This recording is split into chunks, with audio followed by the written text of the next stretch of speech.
उसका नाम योहान है। उसे डेविल जज कहा जाता है क्योंकि उसके फैसले बहुत सख्त और बेरहम होते हैं। लेकिन बहुत कम लोग जानते हैं कि उसकी इस ताकतवर छवि के पीछे दर्दनाक यादें छिपी हैं। कई साल पहले योहान के सारे रिश्तेदार एक बड़े चर्च में लगी आग में मारे गए। किस्मत से उसकी भतीजी बच गई, लेकिन वो अपंग हो गई। उस दिन चर्च में कोरिया के कई अमीर और प्रभावशाली लोग इकट्ठे हुए थे। योहान, उसका भाई, भाभी और भतीजी भी वहाँ मौजूद थे। योहान का भाई अपनी संपत्ति गरीबों की मदद के लिए दान करने वाला था। तभी अचानक चर्च में भीषण आग लग गई। आग बहुत तेजी से फैल गई, जिससे लोग घबरा गए और एक दूसरे को कुचलते हुए भागने लगे। भागते समय एक औरत ने योहान की भतीजी को कुचल दिया ताकि वो जल्दी बाहर निकल सके। योहान ने ये सब अपनी आंखों से देखा। वो अपनी भतीजी और भाभी को बचाने दौड़ा, लेकिन भीड़ ने उसे धक्का दे दिया। आग के बीच योहान का भाई अपनी बेटी को पकड़े भागने की कोशिश कर रहा था। तभी एक बड़ा खंभा गिरा और उसकी पत्नी को घायल कर दिया। योहान दौड़कर पहुंचा और अपनी भतीजी को मलबे से बाहर निकाला। उसी वक्त वो खंभा गिरा और उसके भाई को कुचल दिया। योहान का भाई और भाभी अपनी बेटी को बचाने के लिए खुद बलिदान हो गए। योहान ने अपनी भतीजी को गोद में लेकर भागने की कोशिश की, लेकिन ऊपर से छत गिर गई और दोनों मलबे में दब गए। जब योहान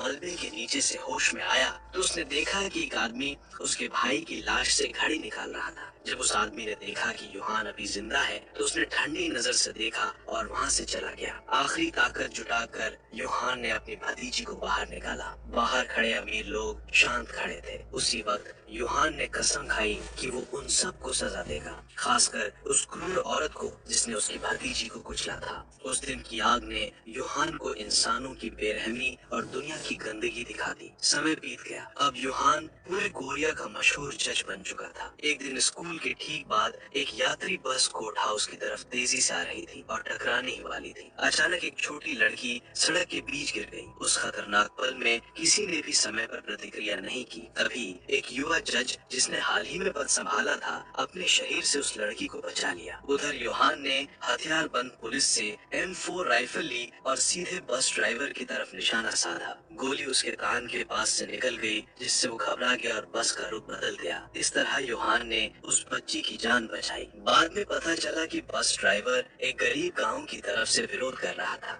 गांव के पास एक केमिकल फैक्ट्री थी जो नदी में गंदा पानी छोड़ती थी। उस जहरीले पानी से कई लोग बीमार पड़ गए और मर गए। गांव वालों ने कई बार फैक्ट्री मालिक पर मुकदमा किया, लेकिन हर बार पैसे की ताकत से मामला दबा दिया गया। कोई रास्ता न बचने पर उन्होंने कोर्ट हाउस में घुसने का फैसला किया ताकि न्याय मिल सके। इस बार केस खुद योहान के सामने चला। एक नए जज, जिसका नाम गाउन था, उसके इस जांच में उसकी मदद के लिए भेजा गया। गाउन का चेहरा योहान के मरे हुए भाई से बहुत मिलता जुलता था। योहान जानता था कि उसका भाई मर चुका है, पर गाउन को देखकर उसे अजीब लगता था। गाउन ईमानदार और गंभीर था, लेकिन योहान के प्रति हमेशा सतर्क रहता था।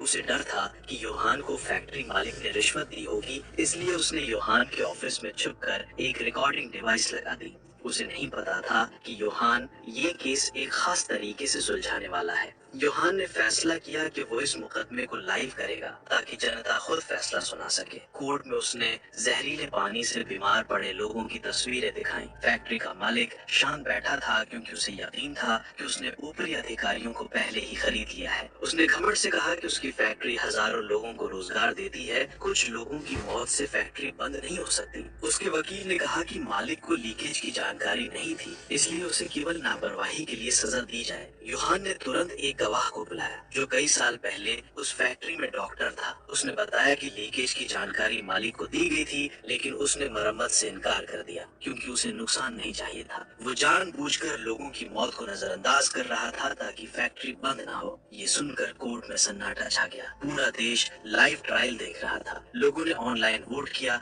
90% से ज्यादा लोगों ने कड़ी सजा की मांग की। आखिरकार योहान ने फैसला सुनाया। फैक्ट्री मालिक को 5 साल की जेल की सजा दी गई। लोग निराश हुए क्योंकि सजा बहुत हल्की थी। मालिक ने राहत की सांस ली, सोचते हुए कि कुछ पैसे देकर वो जल्दी छूट जाएगा। तभी योहान ने अचानक आगे कहा। उसके लालच ने 47 लोगों की जान ली और कई लोगों की जिंदगी बर्बाद कर दी और उसने कुल 235 साल की सजा सुना दी। पूरा देश हैरान रह गया। ये मुकदमा चर्चा का विषय बन गया और लोगों ने योहान की खूब तारीफ की। सरकार भी खुश थी कि फैसले अब जनता के सामने खुलेआम सुनाए जा रहे हैं। अब से योहान के हर ट्रायल का लाइव प्रसारण होने लगा।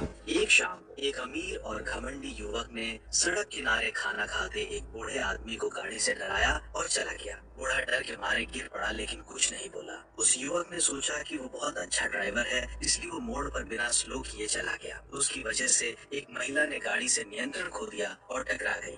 युवक ने उसे डांटा और फिर शहर में तेज रफ्तार से गाड़ी दौड़ाता रहा। पुलिस अधिकारी सुहान और गहान ने उसका पीछा किया, लेकिन उनकी गाड़ी उसकी रेसिंग कार से पीछे रह गई। तभी अचानक एक और कार उसके पीछे आ लगी और वो कार चला रहा था वही मशहूर डेविल जज योहान। उस वक्त योहान की कार नौजवानों की कार से भी ज्यादा आक्रामक दिख रही थी। योहान की कार बहुत महंगी थी, जिसे कार लवर्स एक नजर में पहचान सकते हैं। योहान ने तेजी से गाड़ी चलाई और युवक की पीली कार को रोकने पर मजबूर कर दिया। फिर उसने अपनी ट्रंक खोली और उसमें से एक भारी लोहे का हथौड़ा निकाला। हथौड़ा हाथ में लेकर वो ठंडी नजरों से युवक की गाड़ी की ओर बढ़ा, जैसे वो उससे हिसाब चुकता करना चाहता हो। तभी गहान और सुहान वहाँ पहुँच गए। सुहान ने योहान को रोकने की कोशिश की, लेकिन गहान ने उसे पीछे खींच लिया। योहान ने हथौड़ा उठाया और कार के अगले हिस्से पर जोर जोर से वार करने लगा। कुछ ही पलों में उसने कार का अगला हिस्सा पूरी तरह तोड़ डाला। युवक डर और घबराहट में चिल्लाने लगा, पर उसकी आवाज रुक गई। तभी उसे एहसास हुआ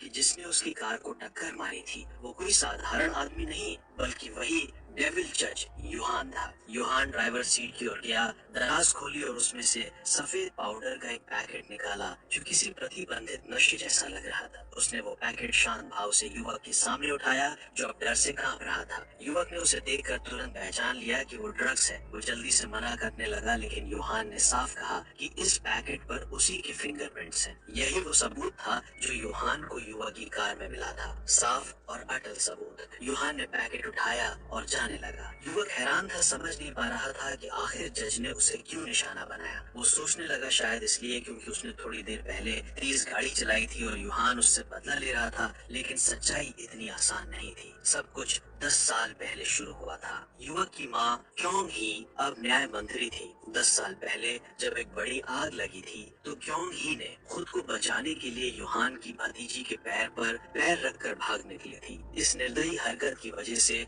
बच्ची बुरी तरह घायल हुई और जिंदगी भर के लिए अपाहिज हो गई। भाई और भाभी की मौत के बाद योहान को पूरा पारिवारिक कारोबार मिल गया। उसने अपने भाई की बनाई दान की योजना तुरंत रद्द कर दी। अब उसका लक्ष्य था बदला लेना और कोरियाई कॉर्पोरेट साम्राज्य को गिराना। उसकी पहली निशाना बनी मंत्री क्योंग ही का बेटा, वही नौजवान। उस रात नौजवान एक लड़की को लेकर सड़क किनारे एक पुराने रेस्टोरेंट में गया।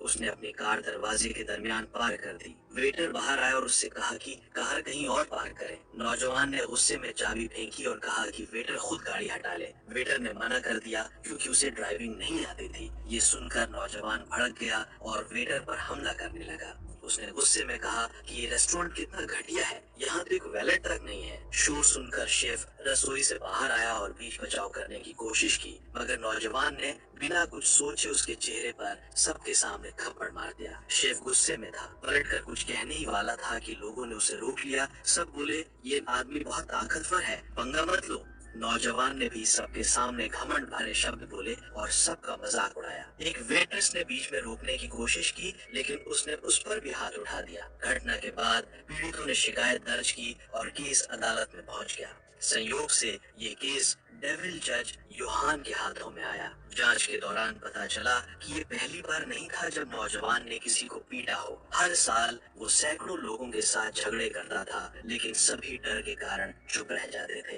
क्योंकि उसकी माँ न्याय मंत्री थी और वो अपने परिवार की कंपनी का चेयरमैन था। हर बार जब कोई शिकायत करता तो वो या तो उन्हें धमकाता या पैसे देकर चुप करा देता था। लेकिन इस बार मामला योहान के हाथों में था और योहान पीछे हटने वालों में से नहीं था। योहान ने इस केस की सुनवाई लाइव प्रसारित की ताकि जनता सच्चाई देख सके।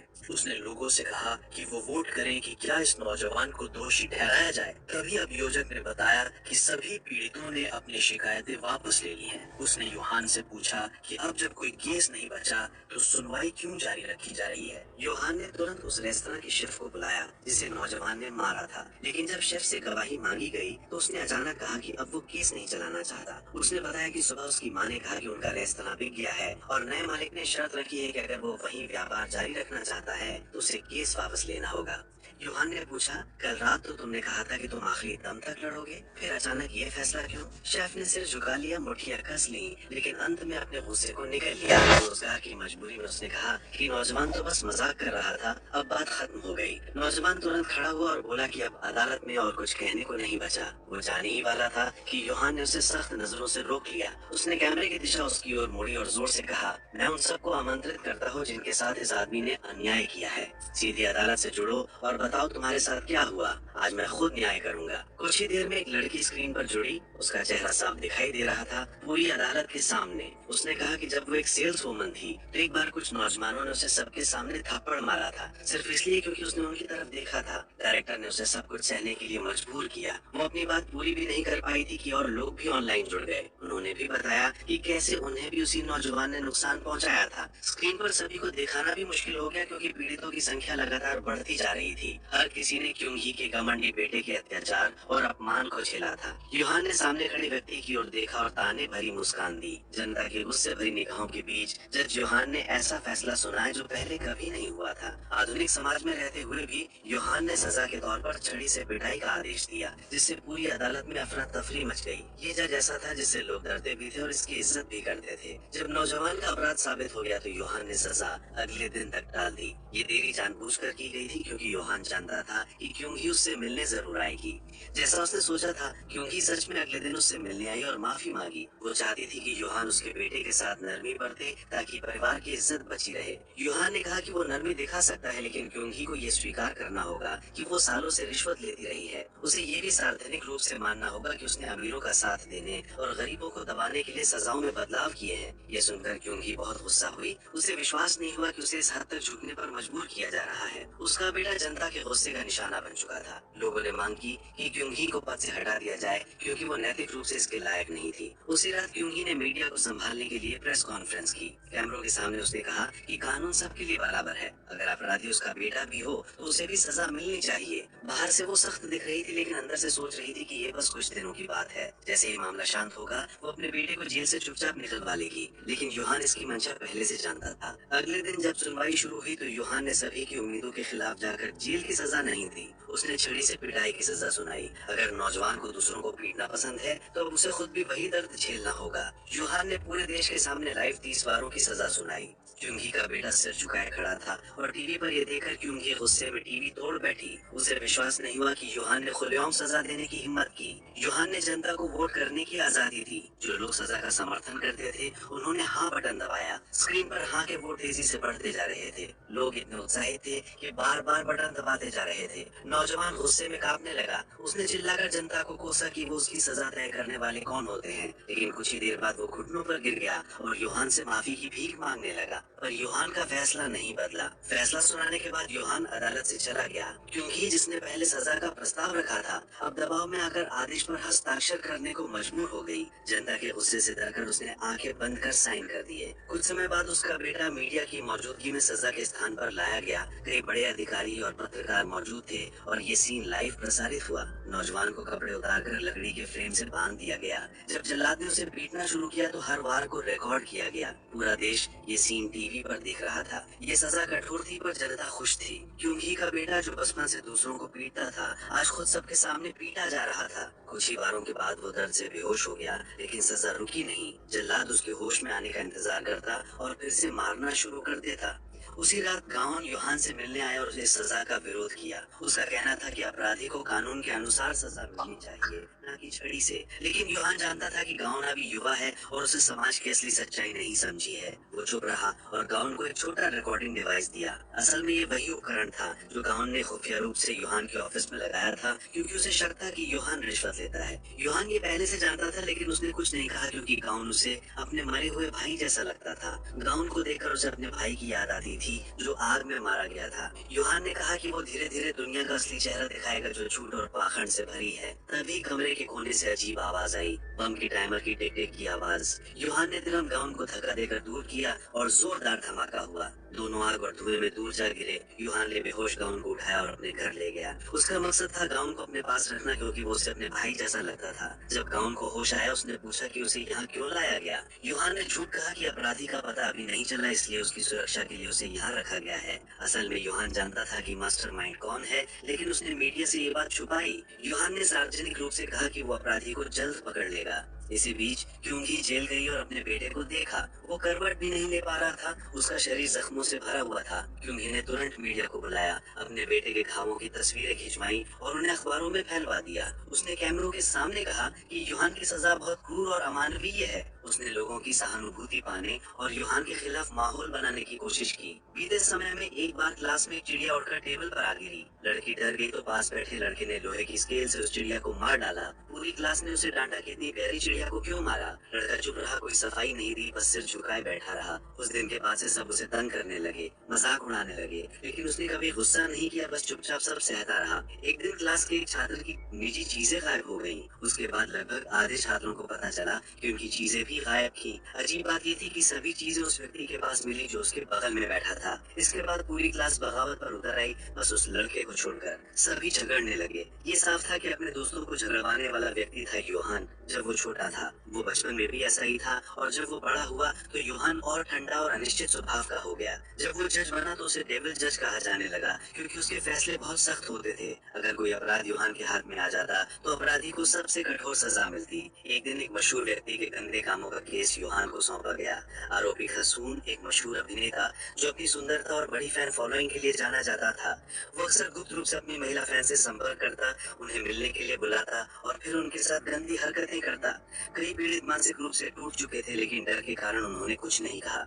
यूहान ने फैसला किया कि वो इस केस की सुनवाई लाइव प्रसारण में करेगा, ताकि पूरा देश देख सके कि ये नकली स्टार असल में कैसा है। प्रोसिक्यूटर ने 20 साल की जेल और केमिकल कैस्ट्रेशन की सजा की सिफारिश की। ये सुनकर सुन हैरान रह गया। उसे विश्वास नहीं हुआ जो उसने सुना। यूहान ने चुपचाप सहमति जताई, लेकिन उसे महसूस हुआ कि इसमें कुछ गड़बड़ है, क्योंकि इस केस की प्रोसिक्यूटर प्योंग ही की करीबी थी। यूहान जानता था कि अगर उसने इतनी कठोर सजा को मंजूरी दी तो प्योंग ही इस मौके का फायदा उठाकर उस पर हमला करेगी, क्योंकि केमिकल कैस्ट्रेशन बहुत अत्यधिक सजा थी और जनता इसे नापसंद कर सकती थी। इसलिए यूहान ने केस को अस्थायी रूप से रोक दिया, ताकि वो कोई ऐसा तरीका निकाल सके जिससे सून को सजा भी मिले और फैसला कानूनी भी रहे। साथ ही वो नहीं चाहता था कि प्योंग ही इस मामले से उसे फंसा सके। उस रात जब सून जेल में सो रहा था, उसने एक सपना देखा। उसने खुद को ऑपरेशन टेबल पर बंधा हुआ देखा और यूहान हाथ में कैंची लेकर उसकी ओर बढ़ रहा था। ये सीन देखकर वो पसीने पसीने हो गया और डर के मारे जाग गया। अगले दिन सुनवाई फिर शुरू हुई। यूहान ने सुन को 20 साल की जेल की सजा सुनाई। सुन ने राहत की सांस ली, लेकिन तभी यूहान ने कहा कि सजा कोरिया में नहीं, बल्कि विदेश की एक विशेष जेल में काटी जाएगी। यूहान ने उस जेल का वीडियो दिखाया जहां बाल अपराधियों को भेजा जाता था। वीडियो में जेल के गार्ड उस नए कैदी का स्वागत संदेश दे रहे थे। ये देखकर सून का चेहरा सफेद पड़ गया। वो डर से कांपने लगा। वो जेल अपनी कठोर यातनाओं के लिए कुख्यात थी, जहाँ कैदियों की जिंदगी मौत से भी बदतर होती थी। अब सुन को हर दिन यातना भोगनी थी। पूरा देश यूहान के फैसले का समर्थन कर रहा था, बस गाउन ने इसका विरोध किया। गाउन को लगा कि यूहान अपनी ताकत का निजी बदला लेने में इस्तेमाल कर रहा है। यूहान ने शांत होकर कहा कि गाउन अभी बहुत छोटा है, वो दुनिया की सच्चाई नहीं जानता। फिर यूहान ने गाउन के लिए एक महंगा सूट और घड़ी तैयार की और कहा कि वो तैयार हो जाए, क्योंकि आज रात उन्हें एक खास कार्यक्रम में जाना है। जब गाउन तैयार होकर निकला तो सबकी नजरें उस पर ठहर गईं। वे दोनों साथ में कार पार्किंग तक गए और यूहान ने गाउन को खुद गाड़ी चलाने को कहा। उस रात की पार्टी में कोरिया के सबसे बड़े उद्योगपति और उच्च अधिकारी मौजूद थे। जैसे ही वे पहुंचे, गाउन के चारों ओर ताकतवर महिलाएं जुट गईं, जो उससे फोटो लेना चाहती थी। यूहान ने तुरंत बीच में आकर उसे वहां से हटा दिया और उसे वीआईपी सेक्शन में ले गया, जहाँ सिर्फ देश के सबसे ताकतवर लोग थे। वहाँ राष्ट्रपति तक मौजूद था और कई बड़े उद्योगपतियों के चेयरमैन भी थे। ये लोग चैरिटी के नाम पर जनता की संपत्ति हड़पने वाले संगठन के सदस्य थे। वे जनता के भरोसे का फायदा उठाकर दान की रकम खुद रख लेते थे। क्यों ही भी उसी गुट की एक बड़ी शेयर होल्डर थी। वो उन सबसे ज्यादा खतरनाक थी, क्योंकि वो न्याय मंत्री के पद का इस्तेमाल खुद के फायदे के लिए करती थी। उस दिन की पार्टी में जो लोग थे, वे सभी फर्जी कंपनियों और भ्रष्ट संगठनों के मुखिया थे। यहाँ तक कि राष्ट्रपति भी उस कंपनी के बड़े शेयर धारक थे, जिसके पीछे कई अपराध छुपे थे। गाउन को ये देखकर झटका लगा। वो यकीन नहीं कर पा रहा था कि जो लोग खुद को उच्च नैतिक बताते थे, वो असल में इतने झूठे और गंदे थे। वापस जाते वक्त यूहान ने साफ कहा कि उसका असली मकसद इन सबको खत्म करना है। फिर यूहान गाउन को जेल ले गया। गाउन नहीं समझ पाया क्यों, लेकिन यूहान ने बताया कि उसने कई सालों से गाउन की पृष्ठभूमि की जांच की है। कई साल पहले गाउन के माता पिता की हत्या हुई थी और हत्यारा इसी जेल में बंद था। यूहान ने जेलर से कहा कि उस व्यक्ति को बाहर लाया जाए ताकि गाउन उसे देख सके, लेकिन जैसे ही गाउन ने उसे देखा, उसने कहा कि ये व्यक्ति उसके माता पिता का हत्यारा नहीं है। यूहान ने कहा, मुझे पता है, ये असली हत्यारा नहीं बल्कि किसी और को इसकी जगह फंसाया गया है। असल हत्यारे ने क्योंग ही की मदद से अपनी पहचान बदल ली थी। पूरी सिस्टम ने उसे बचाया था, अपराध को सच से झूठ बना दिया। वो गिरफ्तारी के बाद भी हंसता हुआ बाहर आया जैसे उसने कोई अपराध किया ही ना हो। गाउन के माता पिता उसके असली शिकार थे। जब गाउन उस हत्यारे को मारने वाला था, एक लड़की ने उसे रोक लिया। वो नहीं चाहती थी कि गाउन अपनी जिंदगी बर्बाद करे। उसने कहा कि उसे शांत रहना चाहिए और कानून पर भरोसा रखना चाहिए। सालों बाद गाउन जज बना क्योंकि वो मानता था कि न्याय अपराधियों को सजा दिला सकता है। लेकिन यूहान से मिलने के बाद उसे एहसास हुआ कि ये दुनिया इतनी सीधी नहीं है। असली हत्यारा अब भी आजाद घूम रहा था, जबकि निर्दोष लोग जेल में सड़ रहे थे। पैसा और ताकत कानून को भी झुका सकते हैं। ये देखकर गाउन अंदर तक हिल गया। यूहान ने कहा कि गाउन के माता पिता की हत्या के पीछे असली दिमाग क्योंग ही और वही उद्योगपति थे। उन्होंने असली हत्यारे को बचाने के लिए निर्दोष को फंसा दिया।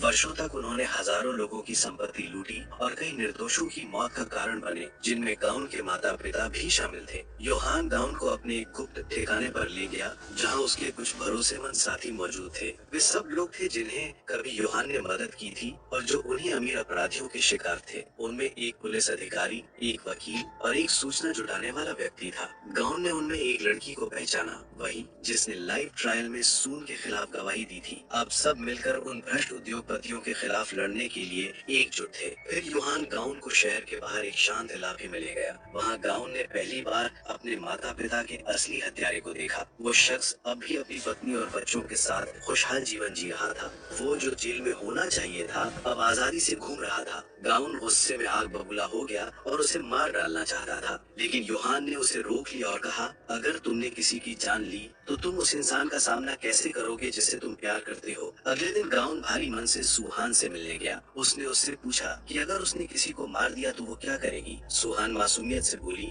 कि गाउन ऐसा कभी नहीं करेगा। दोनों बचपन से साथ बड़े हुए थे। जब भी कोई गाउन को परेशान करता, सुहान हमेशा उसकी रक्षा करती। उसी ने पुलिस फोर्स में शामिल होने का फैसला किया ताकि वो गाउन के साथ खड़ी रह सके। भले ही उन्होंने कभी खुलकर प्यार का इजहार नहीं किया, लेकिन दोनों के दिलों में हमेशा एक दूसरे के लिए जगह थी। उस रात गाउन चुपचाप उस घर लौटा जहां असली हत्यारा रहता था। गाउन घर में दाखिल हुआ और सीधे उस आदमी की ओर देखा जिसने उसके माता पिता की दुखद मौत का कारण बना था। जब गाउन ने उसके माता पिता के नाम लिए तो हत्यारा डर गया और घुटनों पर गिर पड़ा। उसने पछतावे का नाटक किया और कहा कि वो हर दिन दर्द और तकलीफ में जीता है। गाउन ने गुस्से में हत्यारे का गला दबा दिया, लेकिन अचानक उसकी पत्नी और बच्चों ने उसे रोक लिया। हत्यारे के परिवार को देखकर गाउन का दिल पसीज गया और उसने उसे मारना छोड़ दिया। हत्यारा रोने लगा और कहने लगा कि वो अपने अपराधों की सजा खुद भुगत रहा है। तभी यूहान आया और गाउन और हत्यारे दोनों को घर से बाहर खींच लिया। यूहान ने हत्यारे की पत्नी और बच्चों को घर के अंदर बंद कर दिया।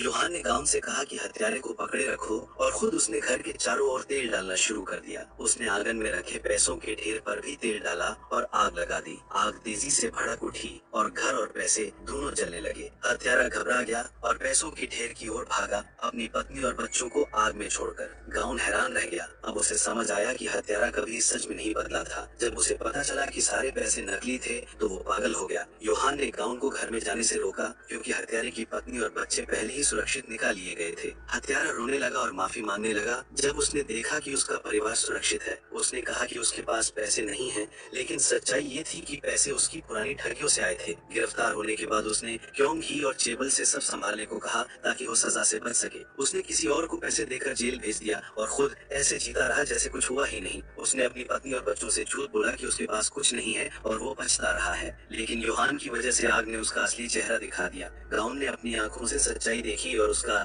दिल भारी हो गया। पता चला कि शुरू से लेकर अंत तक सब नाटक था। यूहान ने गाउन को एक चाकू दिया। गाउन ने कहा कि वो अगर चाहे तो उसे अभी मार दे। गाउन ने हत्यारे की ओर देखा। जो अब भी दया का नाटक कर रहा था। कुछ पल सोचने के बाद गाउन ने सांस ली और चाकू एक तरफ फेंक दिया। हत्यारा मुस्कुराया, सोचते हुए कि उसने फिर से गाउन को बेवकूफ बना लिया है। गाउन ने योहान से कहा कि उसे इस्तेमाल करके अमीरों का सामना करे। गाउन ने पूछा कि असली पैसे कहाँ हैं। योहान ने जवाब दिया कि उसने किसी को भेजकर सारे पैसे निकलवा लिए हैं। अगली सुबह हर गरीब परिवार को एक खास तोहफे का डिब्बा मिला। ये डिब्बे उन परिवारों के लिए थे जो ठग के शिकार हुए थे। योहान ने खुद जाकर पैसे बांटे और गरीबों को न्याय दिलाया। अगले दिन योहान ने मंत्री क्योंग ही के निजी सचिव को बुलवाया। वे उससे पूछताछ के लिए तैयार हुए। गाउन ने योहान से असली सोने की ईंटें मंगवाई। हर ईंट की कीमत 50 करोड़ थी। गाउन ने 3 सोने की ईंटें दी ताकि सचिव को रिश्वत देकर तोड़ा जा सके, लेकिन वो शांत रहा। गाउन ने 5 ईंटें देने की कोशिश की पर सचिव फिर भी नहीं माना। तभी योहान अंदर आया। उसने देखा कि गाउन सचिव को नहीं मना पाया तो खुद आगे बढ़ा। योहान का तरीका अलग था। वो बातों से नहीं, चालों से मनाता था। उसने सचिव से पूछा कि क्या वो 2.5 अरब चाहता है। सचिव ने इनकार किया। योहान ने एक सोने की ईंट वापस ले ली और बोला कि अब रकम 2 अरब है। सचिव थोड़ा असहज हुआ। फिर योहान ने एक और ईंट हटा दी। अब रकम सिर्फ 1 अरब रह गई। सचिव परेशान हो गया। उसका मन डगमगाने लगा। जैसे ही योहान आखिरी ईंट भी हटाने वाला था, सचिव दौड़ कर आया और सोना पकड़ लिया। आखिरकार उसने रिश्वत स्वीकार कर ली और सहयोग करने के लिए तैयार हो गया। थोड़ी देर की कमजोरी में उसने खुद को खो दिया। इस तरह उन्होंने मंत्री कियोंग ही के सचिव को खरीद लिया। दोपहर में सुहान ने योहान की विकलांग भतीजी को घर छोड़ने के लिए गाड़ी चलाई। रास्ते में उन्होंने सड़क के बीच झगड़ा देखा। सुहान पुलिस अधिकारी थी, इसलिए वो तुरंत गाड़ी से उतरी और झगड़ा रोकने की कोशिश की। असल में झगड़ा एक नकली नेशनल रेस्क्यू लाइव स्ट्रीम समूह का था जो विदेशियों पर हमला करता था। वे सोचते थे कि विदेशी यहाँ नौकरियाँ और कोरियाई औरतें छीन रहे हैं। सुहान ने बंदूक निकाली, लेकिन उनके नेता ने उसे चुनौती दी। उसने अपने साथियों को कैमरा ढकने को कहा ताकि वे पुलिस पर हमला कर सके। तभी योहान की भतीजी ने उसे फोन करके बताया कि वे खतरे में हैं। योहान और गाउन तुरंत वहाँ पहुँच गए। गुंडे बहुत घमंडी थे। वे सुहान को मारना चाहते थे और किसी ने योहान की भतीजी को गाड़ी से खींचने की कोशिश की। उसी वक्त गाउन ने घुसा मारा और योहान ने उनके नेता का गला पकड़ लिया। योहान बुरी तरह गुस्से में था क्योंकि किसी ने उसकी भतीजी को छूने की कोशिश की थी। ये उसकी हद थी। जब योहान लगभग नेता का गला दबाकर मारने वाला था, सुहान ने बंदूक तानकर उसे रोकने को कहा। योहान ने नेता को छोड़ दिया और चुपचाप अपनी भतीजी को उठाकर वहाँ से चला गया। उसकी आंखें ठंडी थी और उसने एक शब्द नहीं कहा। सुहान ने उस पूरे गिरोह को गिरफ्तार करने का आदेश दिया जो लाइव स्ट्रीम के जरिए हिंसा फैलाते थे। उस रात योहान ने अपने सभी साथियों को बुलाया और कहा कि अब बड़ा कदम उठाने का समय आ गया है। पहला कदम था क्योंग ही को अमीरों से अलग करना। फिर वे इस टकराव का फायदा उठाकर उन ताकतवर लोगों को गिराएंगे जो सबको नियंत्रित कर रहे थे। अगला मुकदमा एक मशहूर स्ट्रीमर का था जो ऑनलाइन हिंसा भड़काता था। वो लाइव स्ट्रीम में लोगों को गालियां देता था और उपहारों के बदले दूसरों को अपमानित करता था। दर्शक पैसे देकर उसे किसी को गाली दिलवा सकते थे या धमकी दिलवा सकते थे। अदालत में वो स्ट्रीमर अपने काम को कोरिया के भले के लिए बताने की कोशिश करता रहा, लेकिन योहान का फैसला अनोखा था। उसने स्ट्रीमर को जीपीएस ब्रेसलेट पहनने की सजा दी ताकि पूरा देश उसकी हरकतें सीधा देख सके। एक व्यक्ति जो अब तक स्क्रीन के पीछे छिपकर जी रहा था, अब सबके सामने आ चुका था। जिन लोगों ने उस स्ट्रीमर को नुकसान पहुंचाया था, वे सब उसका ठिकाना जान गए और बिना दया किए उस पर बदला लेने पहुंच गए। वो सड़क पर सबका निशाना बन गया। लोग उसे बेरहमी से पीटने लगे और कोई भी उसकी मदद के लिए आगे नहीं आया। कई लोगों ने तो उसकी पिटाई का लाइव स्ट्रीम किया ताकि उन्हें ज्यादा व्यूज मिले। इस घटना का असर बहुत तेजी से फैल गया और जनता ने योहान पर शक करना शुरू कर दिया। कुछ लोगों का मानना था कि उसका फैसला अब देश के कानून की सीमाओं से आगे निकल गया है। मंत्री क्योंग ही को लगा कि अब उसका मौका आ गया है। वो इस मौके का फायदा उठाकर योहान को खत्म करना चाहती थी। क्योंग ही ने राष्ट्रीय मीडिया को बुलाया और ऑनलाइन ट्रायल रखा ताकि योहान पर मुकदमा चलाया जा सके। इस बार योन अभियुक्त था और क्योंग ही को पूरा भरोसा था कि इस बार वो जीतेगी। उसने एक लड़की को बुलाया जिसने पहले सुकून पर गलत काम का आरोप लगाया था। लड़की ने कोर्ट में खड़े होकर कहा कि योहान ने सबूतों को फर्जी बनाया ताकि सजा बढ़ाई जा सके। क्योंग ही को पूरा यकीन था कि लड़की अदालत में योहान के खिलाफ बोलेगी, लेकिन जब वो आई तो उसने सबके सामने कह दिया कि क्योंग ही उसे झूठ बोलने के लिए मजबूर किया था ताकि योहान को फंसाया जा सके। सबको पता चला कि ये सब योहान का रचा हुआ जाल था जिसमें क्योंग ही खुद फंस गई। इससे पहले कि वो कुछ समझ पाती,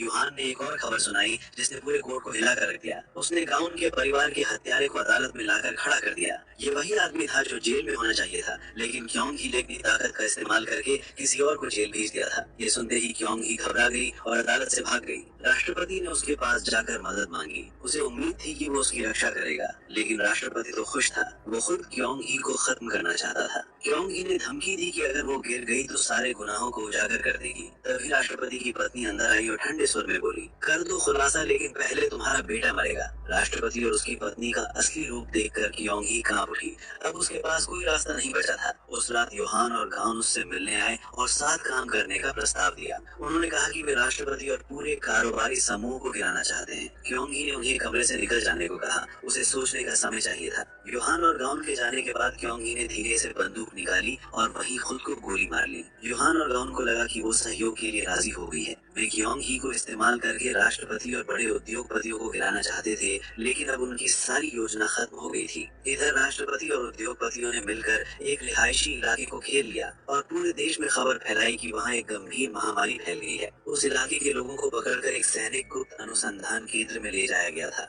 योहान ने खबर सुनी और तुरंत कदम उठाया।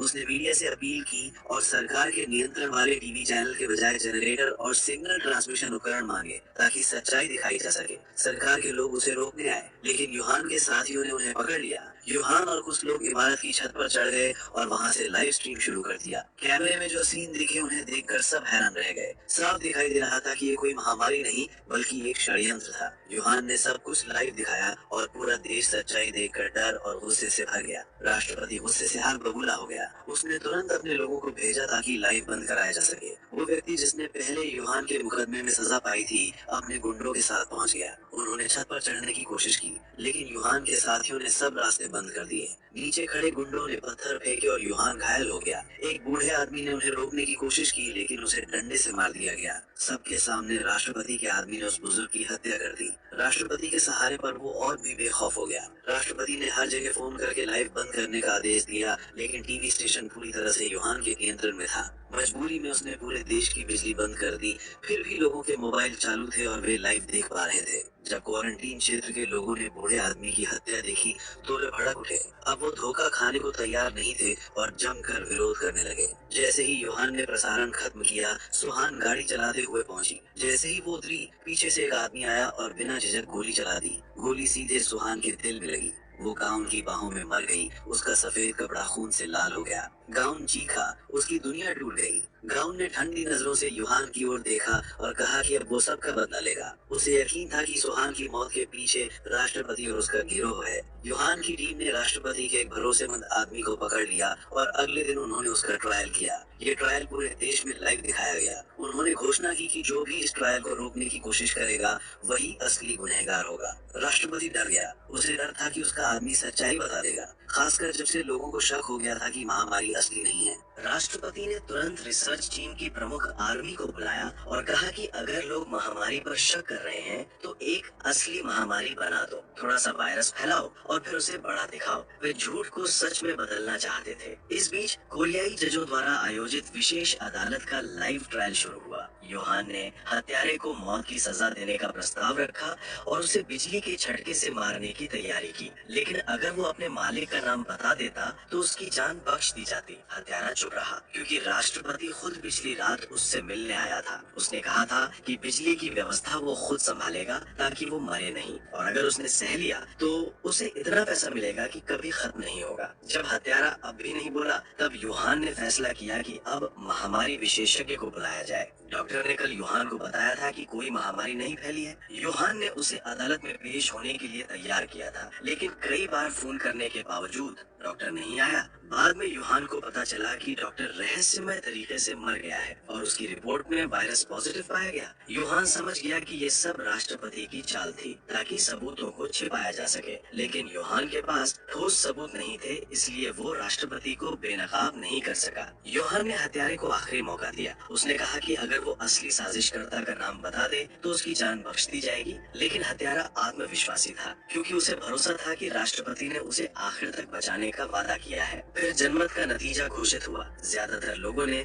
उसे बिजली के झटके से मौत की सजा देने का फैसला किया। जल्लाद ने स्विच ऑन किया और हत्यारे का पूरा शरीर बिजली से झटके खाते हुए तड़पने लगा। जैसे ही वो मरने ही वाला था, अचानक बिजली बंद हो गई और सब हैरान रह गए। पता चला कि गाउन ने फांसी रोक दी थी और मीडिया के सामने आ गया। गाउन ने सबके सामने खुलासा किया कि योहान ने सबूतों में हेराफेरी की थी ताकि आरोपी को सख्त सजा मिल सके। लाइव प्रसारण देख रहे राष्ट्रपति राष्ट्रपति और बड़े उद्योगपति इस घटना से बहुत खुश हुए। किसी ने सोचा भी नहीं था कि पहले साथी रहे यूहान और गाउन अब एक दूसरे के खिलाफ हो जाएंगे। उसी घटना के बाद बिजली से फांसी की सजा को तुरंत खत्म कर दिया गया। सबके मन में सवाल था कि गाउन ने इतने अहम मौके पर अचानक ऐसा क्यों किया। असल में गाउन को शक था कि यूहान ही सुहान की हत्या के पीछे है। कुछ दिन पहले गाउन के गुरु ने उसे सुहान की डायरी दी थी। उस डायरी में लिखा था कि सुहान ने 10 साल पहले हुए चर्च में लगी आग की गुप्त जांच की थी। सुहान को शक था कि यूहान ने जानबूझकर अपने भाई से संपत्ति के झगड़े के लिए आग लगाई थी। गुरु को लगा कि सुहान ने कुछ बड़ा राज पता कर लिया था, इसलिए यूहान ने उसे मार दिया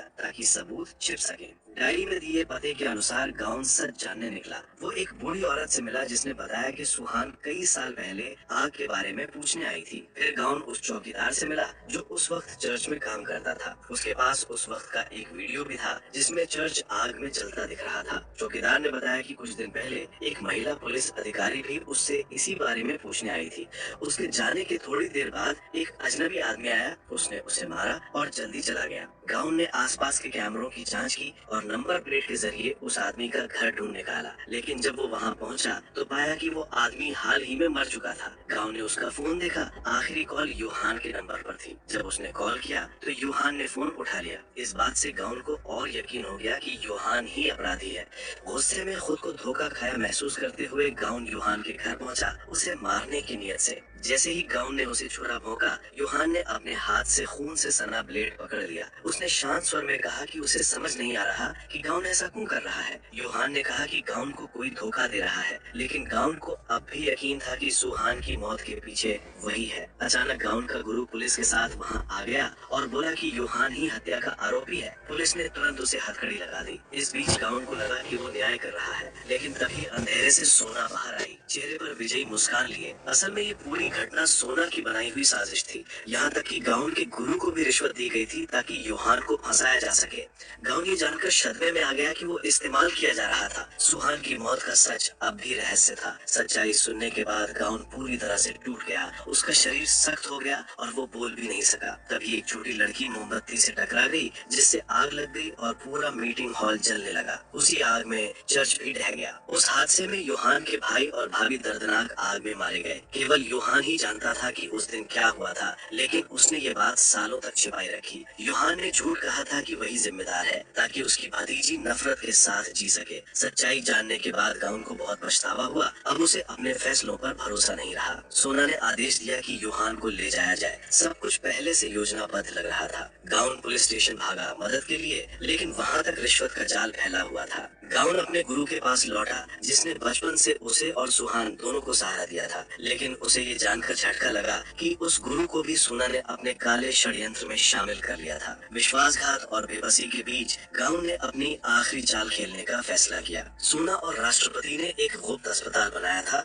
जहां वो अवैध रिसर्च कर रहे थे। उन्होंने आम लोगों को पकड़कर उन पर प्रयोग किए और बाहर की सुरक्षा सेना करती थी। गाउन एक डिलीवरी मैन का भेष बनाया और खुद को एक बॉक्स में छिपाकर अंदर घुस गया। फिर वो डॉक्टर का रूप धारण करके सारे अमानवीय अपराधों को रिकॉर्ड करने के लिए कैमरा साथ लाया। वहाँ गाउन की मुलाकात राष्ट्रपति और कुछ अमीर कारोबारियों से हुई जो नियमित जांच के लिए आए थे। डॉक्टर ने बताया कि हर दिन प्रयोगों में सैकड़ों लोग मर रहे हैं। राष्ट्रपति को कोई परवाह नहीं थी, बल्कि उसने कहा कि जिन लोगों के अंग काम के हैं उन्हें निकाल कर बेच दो, बाकी को चुपचाप जला दो। गाउन ने उनके सारे घिनौने शब्द और हरकतें चुपचाप कैमरे में रिकॉर्ड कर ली। राष्ट्रपति के जाने के बाद गाउन ने एक लड़की को देखा जो पहले यूहान की मदद कर चुकी थी। वो भी यहाँ पकड़ी गई थी और प्रयोग के लिए तैयार पड़ी थी। गाउन उसे बचाने ही वाला था कि तभी एक नर्स आ गई और शक से उसे देखने लगी। असल में नर्स को पहले से शक था कि ये जगह कुछ छिपा रही है, पर वो सख्त निगरानी के कारण भाग नहीं सकती थी। नर्स ने गाउन की मदद करने का फैसला किया और लड़की को एक लाश की गाड़ी पर रख दिया। उसने गार्ड से कहा कि ये शरीर के सारे अंग निकालने के बाद अब जलाने के लिए ले जाया जा रहा है। इस तरह गाउन उस लड़की और सबूतों के साथ वहाँ से भाग निकला। लेकिन अब मीडिया पर पाबंदी लग चुकी थी। कोई भी असली खबर दिखाने की हिम्मत नहीं करता था। जो कोई भी सच्ची खबर पोस्ट करता उसे सरकार तुरंत गिरफ्तार कर लेती थी। गाउन के पास कोई रास्ता नहीं बचा, क्योंकि कोई चैनल उसका वीडियो चलाने को तैयार नहीं था। वो अपने पुराने साथी के पास मदद मांगने बताने गया ताकि खबर बाहर जा सके। उसी दौरान खबर आई कि योहान की जेल में मौत हो गई। गाउन सन्न रह गया, उसका पूरा शरीर कांपने लगा, जैसे अंदर से सब टूट गया हो। उसे लगा कि उसकी वजह से ही योहान की मौत हुई। उधर गाउन का गुरु एक बड़ी पार्टी में मुख्य न्यायाधीश बना दिया गया। वहाँ कई पत्रकार और अधिकारी मौजूद थे, लेकिन किसी को नहीं पता था कि इसके पीछे क्या साजिश है। गाउन ने अपनी जान जोखिम में डालकर सच्चाई उजागर करने का फैसला किया। उसने अपने गुरु को एक खाली कमरे में बुलाया और सब तैयारी कर ली। जैसे ही गुरु आया, गाउन ने उसे बांध दिया और अपनी शर्ट उतारी। उसके शरीर पर टिक टिक करती टाइम बम बंधी थी। गाउन ने अपनी जान देकर दुनिया को अपराध दिखाने का निश्चय किया। बम फटने ही वाला था कि अचानक योहान आ गया। उसने गाउन को पकड़कर बम डिफ्यूज कर दिया।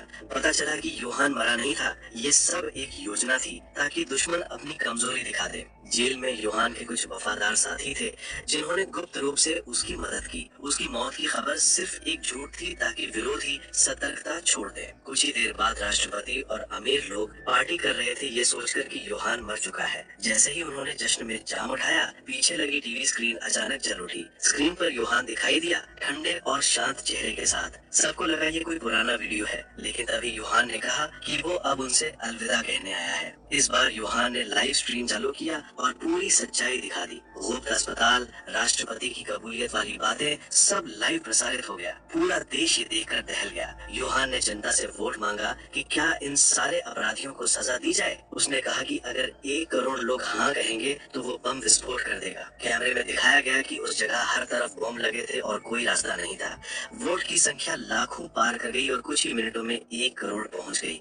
योहान खुद उस कमरे में गया जहां सारे अपराधी बैठे थे। उसके हाथ में बॉम्ब का रिमोट था और उसकी आंखें बिल्कुल शांत थीं। गाउन वहां पहुंचा और उसे रोकने की कोशिश की, लेकिन योहान नहीं माना। उसने गाउन को बाहर धकेला और जैसे ही वोट की संख्या पूरी हुई, उसने बॉम्ब का बटन दबा दिया। पूरा कमरा आग के समंदर में तब्दील हो गया। सारे अपराध और अपराधी उसी आग में जल गए। कुछ दिन बाद गाउन योहान के छोड़े हुए पुराने घर गया। उसे लगा योहान सचमुच मर गया है, लेकिन टेबल पर एक नक्शा रखा था जिसमें विस्फोट से बच निकलने का रास्ता साफ लिखा था। तब उसे समझ आया कि योहान जिंदा है। वह अपनी भतीजी को लेकर देश छोड़ चुका है ताकि राजनीति और भ्रष्टाचार से दूर रह सके। उसके बाद गाउन ने योहान के रास्ते पर चलना जारी रखा और सर्वोच्च न्यायाधीश बन गया। उसने न्याय के लिए अपना सफर जारी रखा। अब गाउन अंधा नहीं था और नफरत से भरा हुआ नहीं था। फिल्म यहीं खत्म होती है। देखने के लिए धन्यवाद।